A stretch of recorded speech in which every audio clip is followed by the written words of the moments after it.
আসসালামু আলাইকুম। ঢাকা ইউনিভার্সিটি সহ বাংলাদেশের সব ভার্সিটির ছাত্ররা এখন কোটা আন্দোলনে রাজপথে নেমেছে। ইতিমধ্যে ছাত্রলীগরা তাদেরকে আক্রমণ করে এমন অবস্থা করেছে যে আজকে আমি শুনলাম ঢাকা ইউনিভার্সিটির তাবলিগের দুই সাথী ঢাকা মেডিকেলে ভর্তি। তাবলিগের সাথীরা যদি ঢাকা মেডিকেলে ভর্তি হয় ছাত্রলীগের আক্রমণে, তাহলে বাকি সাধারণ শিক্ষার্থীদের যে কী অবস্থা সেটা আপনারা অবশ্যই ভালো করে জানেন। আমি বলবো ছাত্রলীগদেরকে আপনার সরকারের দালালি না করে বাড়িতে যদি অনাবাদি জমি থাকে বা ধান চাষে লাভবান না হন, তাহলে আপনারা আমাদের থেকে লতিরাজ নিয়ে লতি চাষ করেন। কুমিল্লা বড়ুয়ার এই লতিরাজ বিশ্বের 52টি দেশে ইনপুট হয়।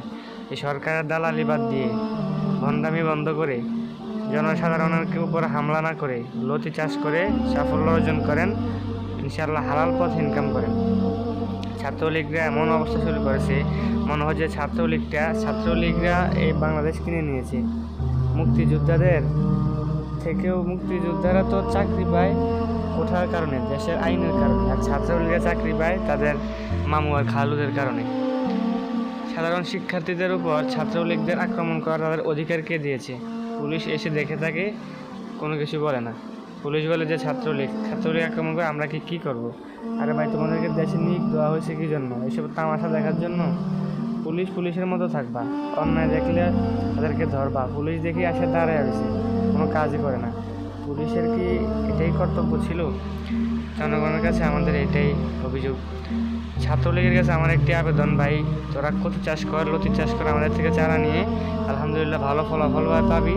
সরকারের এই দালালি বন্ধ করে দেয়, সুদ ঘুষ এগুলো খাওয়া বন্ধ কর, নেতামি বন্ধ কর। কবরে গেলে একদিন তোদের নেতামি অবশ্যই বন্ধ হয়ে যাবে।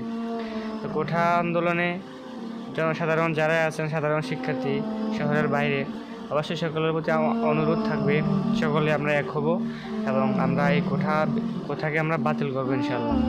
কারণ একজন ছাত্র অনেক মেধাবী হয়েও, সাধারণ একজন ছাত্র সে খারাপ রেজাল্ট করেও কোঠার কারণে চাকরি পেয়ে যায়, এটা আসলে হয় না। অযোগ্যকে যোগ্যের স্থানে বসালে দেশে দুর্নীতি বাড়বে, দেশের মানুষের ক্ষতি হবে। সো আমরা কোঠা আন্দোলন চালিয়ে যাব আর কোঠাকে আমরা বাতিল করে ছাড়বো ইনশাআল্লাহ। আর যারাই ধানের জমিতে লতি চাষ করতে চান বা ধান চাষ করে লাভবান হতে পারছেন না, তাদের নিকট আমাদের একটাই আবেদন থাকলো, আপনারা আমাদের এই লতিগুলোকে নেবেন, নিয়ে চাষ করবেন। আমাদের এই লতিরা চাষ করে আলহামদুলিল্লাহ অনেক কৃষক লাভবান হয়েছে। এটা আপনার ফুল বিক্রি হয়, চারা বিক্রি হয়, 1.5 মাস পর থেকে লতা বিক্রি শুরু হয়, 10 মাস বিক্রি হয়, সারা বছরও চাষ করা যায়, এটা 12 মাসই ফলন। তাই ছাত্রলীগরাও 12 মাস চাষ করতে পারবে, কোনো সমস্যা হবে না ইনশাআল্লাহ। সারা বছর বেকার থাকা লাগবে না। আপনার সরকারি দালালি বন্ধ করে লতি চাষ করেন, লাভবান হন, সাধারণ শিক্ষার্থীদের উপরে হামলা বন্ধ করে দেন। এটাই হচ্ছে আমাদের আজকের কথা। আর চ্যানেলটিকে যারা এখনও সাবস্ক্রাইব করেন নাই, অবশ্যই সাবস্ক্রাইব করে, আর যে পেশায় থাকেন না কেন সেই পেশা থেকে আপনি তাদেরকে প্রতিরোধ করুন ইনশাআল্লাহ। ছাত্রলীগ ইসলামের এইসব যারা সন্তানদের পতন বাংলাদেশ থেকে হবে একদিন ইনশাআল্লাহ। আসসালামু আলাইকুম।